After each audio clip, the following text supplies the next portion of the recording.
To the latest on the war in Ukraine. Another tragic milestone. The UN says more than 4 million people have fled Ukraine since Russia launched its invasion last month. That number exceeds the worst-case scenario predictions made at the start of the war. Meantime, shelling continues in parts of Ukraine despite Russia's claim it would pull back its military.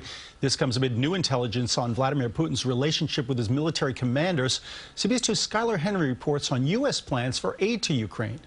A U.S. official tells CBS News there's tension between Russian President Vladimir Putin and his military leaders, and that Putin may be misinformed about the poor performance of Russia's military and the economy. One of the Achilles heels of autocracies is that you don't have people in those systems who speak truth to power or who have the ability to speak truth to power.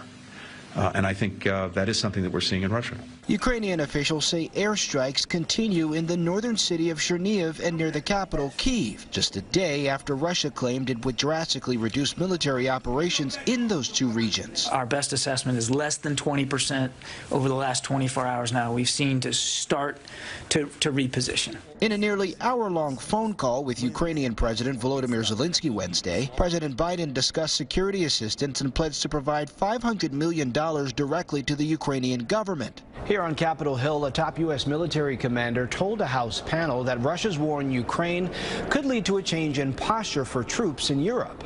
This is an opportunity as a result of this senseless act on behalf of Russia to re-examine the permanent military architecture that exists not only in Eastern Europe, but in our air policing activity in aviation and in our standing naval maritime groups. Earlier, a group of lawmakers met with members of Ukraine's parliament. They are courageous, they are resilient, and the United States stands with them.